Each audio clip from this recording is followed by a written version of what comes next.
Hi, this is Mel Allen, editor of Yankee magazine. These are black flies. We call them no-see-ums, so you can't really see them, but they're here.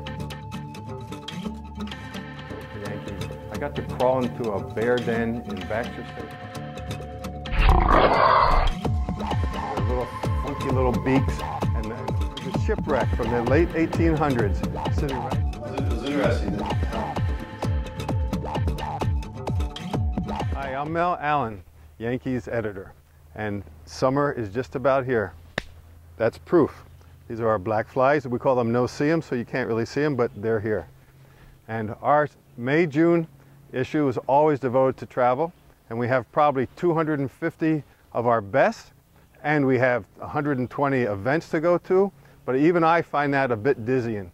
So what I wanted to just tell you, these are my 6 things I know I'm going to do this summer, one in each state. Now in Maine, where I lived for 10 years, the place I know I'm going to go back to is Higgins Beach. It's about 7 miles outside of Portland on Route 77. This is just pure beach. There's no big hotels, there's a couple little cozy inns, but you walk along this beach and you get there at low tide, and there's a shipwreck from the late 1800s sitting right there on the beach, and especially if you have kids, they love to explore it. In Vermont, my favorite place in the summer has to be Burlington. Bring your bike. They have an 8-mile-long bike path that hugs right along Lake Champlain. You see the Adirondack Mountains to the west. You make sure you pack a bathing suit, and there's about 6 state parks where you just, as you go along, you stop and you go into the Lake Champlain cooling water, get back on your bike. In Massachusetts, there's only one way I love going to Provincetown in high summer, and that's taking the high-speed ferry from Boston. It takes you 90 minutes. You get right off at the dock in Provincetown.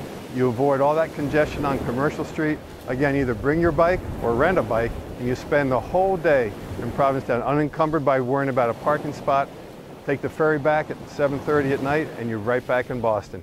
In Connecticut, I love on sultry summer days to go tubing on the Farmington River. 2.5 miles of ripples and some kind of quicker rapids and some slow floating places. You go with your friends. The water is cool but not cold, and it's one of the really great fun experiences in summer.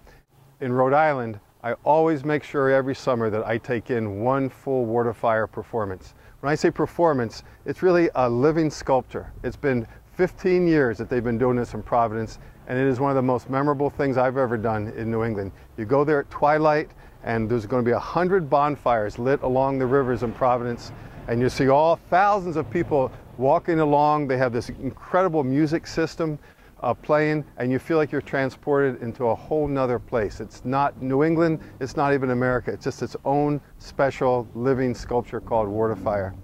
Now right here in New Hampshire, I'm just going to stay right here, probably in the Monadnock region.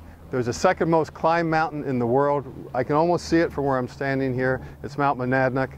But instead of the climb being the reason I'm doing this, I'm really climbing Monadnock in order to come down and go swimming at Thorndike Pond, which is open to the public after you've climbed. Get really refreshed at Thorndike Pond, and then get in your car and drive just a few miles to Jaffrey, and make sure you go to Kimball's Ice Cream. It's the place that everybody here goes to, and you will get the largest scoops of ice cream for the money anywhere.